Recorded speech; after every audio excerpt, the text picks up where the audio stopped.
Hi everyone, मैं इंतखाब और आज है 8 मई।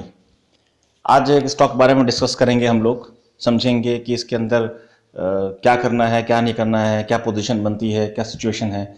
और इस स्टॉक के बारे में पहले भी मैं वीडियो अपलोड कर चुका हूं। तो ये स्टॉक है फ्यूचर रिटेल। जी हाँ, जिस तरह से यस बैंक बहुत ज़्यादा चर्चा में था, उसी तरह से फ्यूचर रिटेल भी बहुत ज़्यादा चर्चाओं में है। ज़्यादा लोगों की पसंद बना हुआ है, काफ़ी लोग इसको ट्रैक कर रहे हैं, फॉलो कर रहे हैं, पॉसिबिलिटी देख रहे हैं कि हो सकता है कि आज मैं खरीदूंगा तो ये फिर से 400-300 लेवल को टच कर जाएगा। तो यही चीज़, यही माइंडसेट जो था वो यस बैंक के साथ भी था। तो हम जैसे जो रिटेलर होते हैं, जो छोटी छोटी पूंजियों के साथ इन्वेस्ट करते हैं शेयर में, वो जल्दी से ट्रैप हो जाते हैं। तो मैं इस पर डिस्कस करूंगा आप लोगों के साथ, और हम सब लोग मिल करके समझने की कोशिश करेंगे इसमें करना क्या है और क्या नहीं करना है। तो यस बैंक की बात तो आपके सामने है, इसकी सिचुएशन क्या है क्या नहीं है। अब हमारे सामने जो एक कंडीशन है वो है, स्टडी का जो एक मैटर है वो है फ्यूचर रिटेल। फ्यूचर रिटेल आप जानते हैं कि मैंने डिस्कस किया था पहले भी कि कंपनी काफ़ी प्रॉब्लम्स में है, इसके ऊपर डेट बहुत ज़्यादा है, इसका जो प्लेज्ड है वो बहुत ज़्यादा, होल्डिंग जो है प्लेज्ड है। तो ये सारी चीज़ें जो है कंपनी को, और अभी रिसेंटली एक न्यूज़ भी आई थी कि जो सप्लायर है वो भी जो है सप्लाई नहीं दे रहे हैं क्योंकि कुछ पेमेंट का इशू था।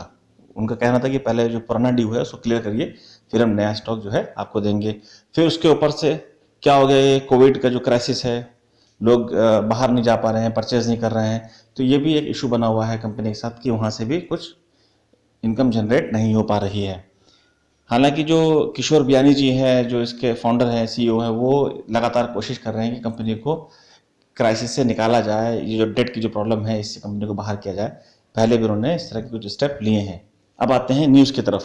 तो एक न्यूज़ है रिसेंटली जो कि आई है कि इसमें अमेजन जो है एक पोटेंशियल स्टेक ले सकता है फ्यूचर रिटेल में। तो ये एक न्यूज़ है। अब हम लोग को क्या करना है कि न्यूज़ के ऊपर हमें कभी भी इन्वेस्ट नहीं करना है। दोस्तों, मैं आपको फिर से बता रहा हूँ कि न्यूज़ के ऊपर कभी भी हम लोग को नहीं करना है इन्वेस्टमेंट, ना ही कोई डिसीजन लेना है। वेट करना है जब तक कोई पोटेंशियल इन्फॉर्मेशन हाथ नहीं लग जाती है, तब तक हम लोग को इन्वेस्ट नहीं करना है। होता क्या है, माइंडसेट में बता रहा हूँ आपको, होता क्या है कि हम लोग क्या सोचते हैं कि हमने अभी एक स्टॉक न्यूज़ आ गई, हो सकता है कि ये ले लेगा इसमें स्टेक, तो कंपनी यहाँ से सीधा जंप करेगी और ये कम पैसे डबल कर देगी। तो ये चीज़ जो है ये गलत है। और इमोशन के साथ मार्केट के जो इमोशन लेके जुड़ते हैं मार्केट में, ये भी गलत है मेरी समझ से। मेरा जो अपना परसेप्शन है, मेरा जो व्यू है कि इमोशन के साथ कभी नहीं रहना है। स्टॉक परफॉर्म कर रहा है, ठीक है, नहीं परफॉर्म कर रहा है, क्विट। परफॉर्म कर रहा है, ओके, नहीं परफॉर्म कर रहा है, एग्जिट।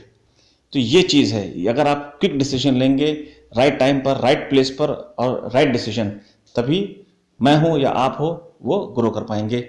और सबसे जो इम्पोर्टेंट चीज़ ये है कि कभी भी न्यूज़ के ऊपर आप नज़र बनाइए, न्यूज़ के ऊपर आप जो है अपना ऑब्जर्वेशन बनाइए, लेकिन आप तुरंत डिसीजन मत लिए, क्योंकि वो जब न्यूज़ आती है तो आते ही आते उस न्यूज़ के बहुत ज़्यादा उसके रिस्पॉन्स, उसके जो इफ़ेक्ट्स होते हैं वो बहुत ज़्यादा मार्केट में पहले ही हो चुके होते हैं।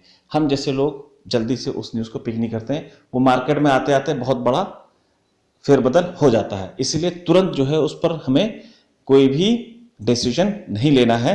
मैं ये नहीं कहता हूँ कि स्टॉक खराब है आप बेच दीजिए, मत लीजिए, या बहुत अच्छा है आप खरीद लीजिए। ये कंडीशन चल रही है फाइनेंशियल, इस कंडीशन को ध्यान में रख करके मैं आपसे बात कर रहा हूँ कि अभी हमें थोड़ा सा सब्र रखने की ज़रूरत है, थोड़ा धैर्य रखने की ज़रूरत है, थोड़ा पेशेंस रखने की ज़रूरत है कि जो बिल्कुल राइट टाइम आएगा तब हम परचेज करेंगे। एग्जांपल देता हूँ, जैसे मान लीजिए आज स्टॉक जो है 80 पर ट्रेड कर रहा है, पिछले दिन के मुकाबले 5% अप है।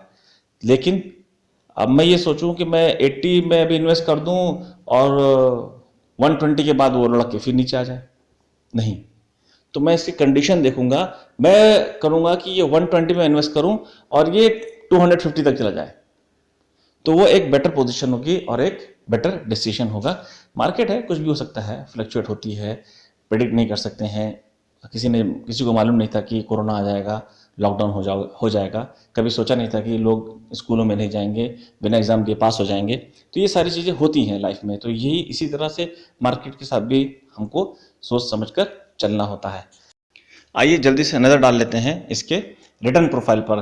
तो रिटर्न प्रोफाइल भी काफ़ी नेगेटिव ही है, समझ लीजिए, देख लीजिए आप स्क्रीन पर कि नेगेटिव रहा है। फिर लास्ट 1 मंथ में इसने 26.04% का पॉजिटिव रिटर्न दिया है और लास्ट डे में इसने 4.95% का पॉजिटिव रिटर्न दिया है। आइए अब नज़र डाल लेते हैं चार्ट पर। देखिए कि आज चार्ट जो है करीब करीब 5% जो है ये अप है, अपर सर्किट लगी हुई है इसमें कल के मुकाबले आज भी। और यही चीज़ हम लोग को सोचनी है और समझनी है कि हमें, मेरी जो पर्सनल ऑब्जर्वेशन है, मेरा जो पर्सनल व्यू है कि अभी हमें इस पर बिल्कुल नज़र रखनी है, किसी तरह का जल्दबाजी में कोई भी डिसीजन ना लें।